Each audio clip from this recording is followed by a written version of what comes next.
Hi, I'm Jonathan Gurney, Portfolio Manager at Gurney Financial. The purpose of these videos is to educate and keep clients aware of what is happening in the stock market. Our goal is to close the gap in communication between clients and the actual person managing their assets.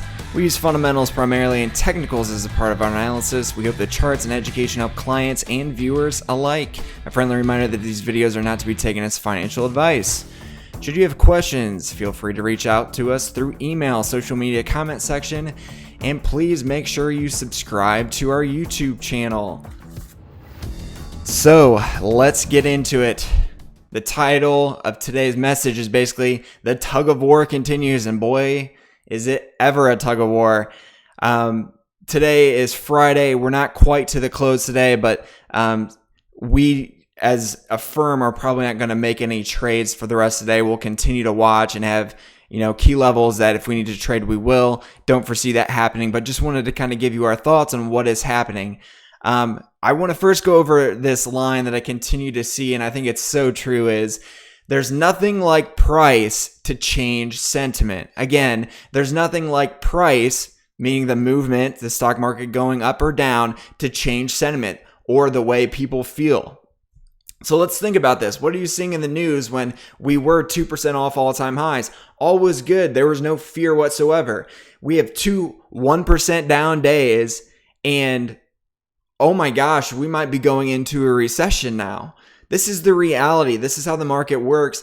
These dips are good. I've been saying for a while now that there was quite a bit of complacency in the market for quite about a month. And I'm saying, we probably need to test key levels, and that's what we're testing right now. So I was excited to see those levels. Thankfully, we were disciplined and bought these levels, and we will show you the key levels we've been watching. So again, the news is going to follow sentiment, meaning when the price of the market goes down, they're going to be following and talking negative. The recession is happening. The end of the world is happening. Those are just normal things that are going to happen. And we warned about the complacency that was out there at 2% from the highs. The VIX we thought needed to be a little bit higher. And we finally saw a pop in the VIX, as I will show you. So let's get to the charts and we will go from there. All right, let's hit it. So here's a chart of the S&P 500. And we've been saying these gaps right here between the 2960 and the 2940 level, that was our first saying, hey, if it touches that, we'll buy some. We did. It went lower. And I said previously in charts saying, hey, probably the next resistance, the support lower was probably 2900. We tested that. I bought some more there. We went lower after some bad news Thursday, and boy, did it quickly rebound as we got close to the 200-day moving average. So as you can see, I posted this Thursday. It's now updated. A nice day Friday, nice comeback. You're just seeing we're in a price range here. We're going to probably struggle in this range a little bit, just like we did in August. The good news is we actually are getting above the 50-day moving average. That is huge. That'll probably bring some more optimism. Thankfully, we've been buying at these levels. Did I time everything right? No. You can't bet all your marbles in one trade. That's ignorant. So keep that in mind. But when this happened, we actually hit oversold levels, even though it's not showing it here. That day we actually did get very close to 30, and I think right on that people were like, this is ridiculous, and bought like crazy. So that's chart number one. Just kind of wanted to show you key levels. It's really important to pay attention to those key levels, especially on down movements, to say, where's the relative strength index? This would be nice to get back above 50 and stay there for a while. But again, the last couple of days, we've had some nice rebounds. So be patient. We're not out of the woods yet. Anything can still happen, just like any other day. But keep in mind your emotions. A 2-day movement down is not a sell signal. We want to follow institutional selling, not small trades by individual traders. So keep that in mind. This is something we want to reiterate. And sorry if you're not able to see it too well, but again, this is normal. We see an average 5% dips on average every year. And that's exactly what we're seeing this year in May. It was a 7.6. Not sure you can see that. It was a 7.6 move lower. Went a little below the 200-day moving average. We popped higher. We hit all-time highs. It's a total of 6.7% lower. And we went higher. We tested near all-time highs, about 1 to 2% off all-time highs. Actually, closer than that, actually. Very close to all-time highs. Went down 5.5%. Here's your third. Guys, this is nothing new. This happens. So again, at these levels, I was saying that's a little too quick, too fast. And there's really no fear in the market whatsoever, despite there being trade issues, Fed concerns, just a lot of issues that are out there still. And I'm like, we're probably due for another dip. So fortunately, it worked out. Did I time it perfect? Absolutely not. I'm never going to. But we did get some very good entries, which I was fortunate I didn't make any rash decisions and buy up here. But I have about 30% still to add, a little more than 30% of client portfolios assets to still add if I need to. We're testing the 50-day moving average, and move above this is probably bullish to next week. I got to be honest with you. That's what many technical analysts want to see, but we will keep an open mind either way. Be open to a test of 2,900 again, period. It very likely could happen, and that might be better long term. The more lower movements we have every once in a while will likely lead to a more sustained rally. So keep that in mind. These are good price movements, and we've been talking about that for quite some time. I'm going to quickly move for the rest of the charts. I'm already at like 6-7 minutes, and I want to keep these shorter than I have been.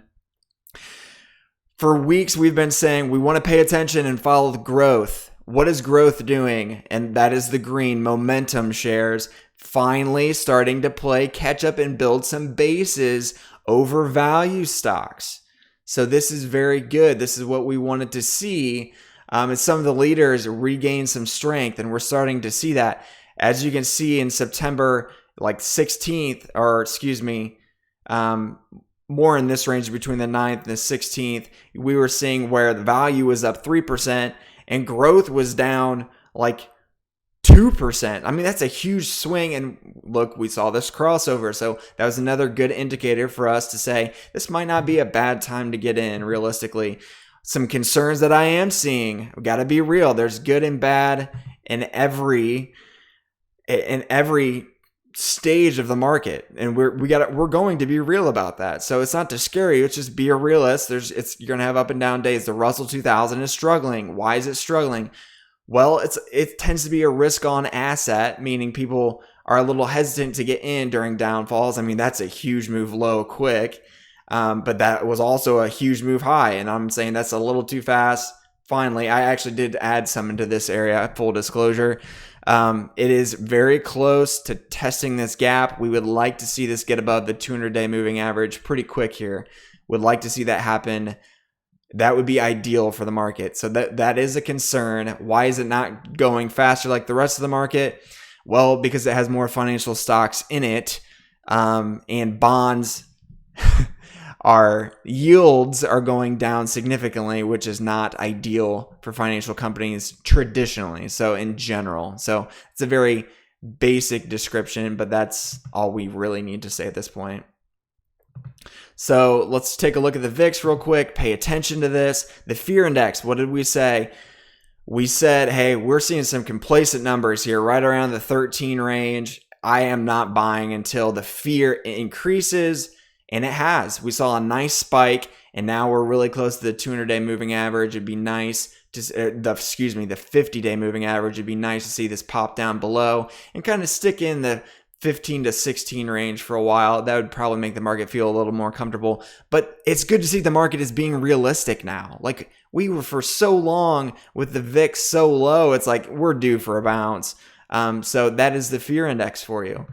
The put call ratio, another indicator, a contrarian point of view is, when people are shorting, there's a lot of fear. We hit a reasonable level, not crazy high, but pretty high, and people started to buy. This shows the correlation to the VIX and the S&P 500 in short. When people are starting to protect inside of their portfolios, significantly, it's usually a good sign to say, hey, we're probably pretty close to a bottom here. Not always the case, but we kind of shown you where the market gets complacent down here in the yellow or in the 50s. And if it gets in the 80s or above, probably start buying. And that was another good indicator to see there. So again, you're seeing mixed reviews. That's the summary of all this. You're seeing bonds get a bid in a very short time period over a couple weeks. The TLT, or the 20-year plus Treasury Bond ETF, is up over 7.2%. This has got to chill out. I mean, when you see people continuously buying bonds and the price of the yield of these bonds is going lower, that is not a good sign for growth. If growth is not going to lead, the market is going to struggle to advance. I'm a firm believer in that. So I hope this helps with kind of understanding our thought process. It could go either way at this point, and we are ready to follow price. It very well could test down on the S&P 500 to the 2,900 level again. Would not surprise me. Be open-minded to that. And if it does, I'll probably add more. But we're in a good position where we're a little less than 70% invested. If it goes a little lower, could add a little bit more.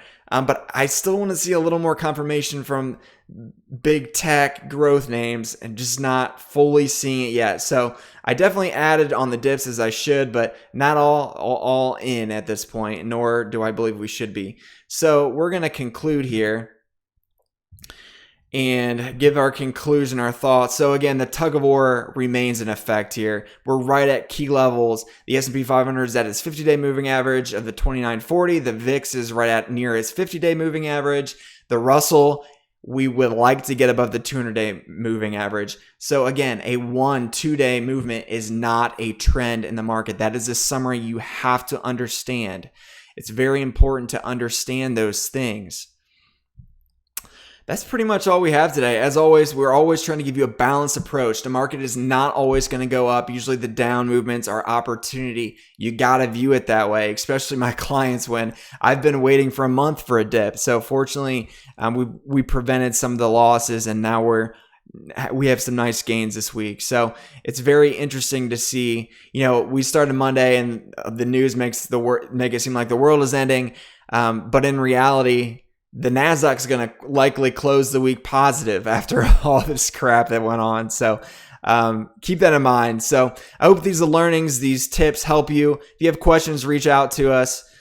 We're always here for you.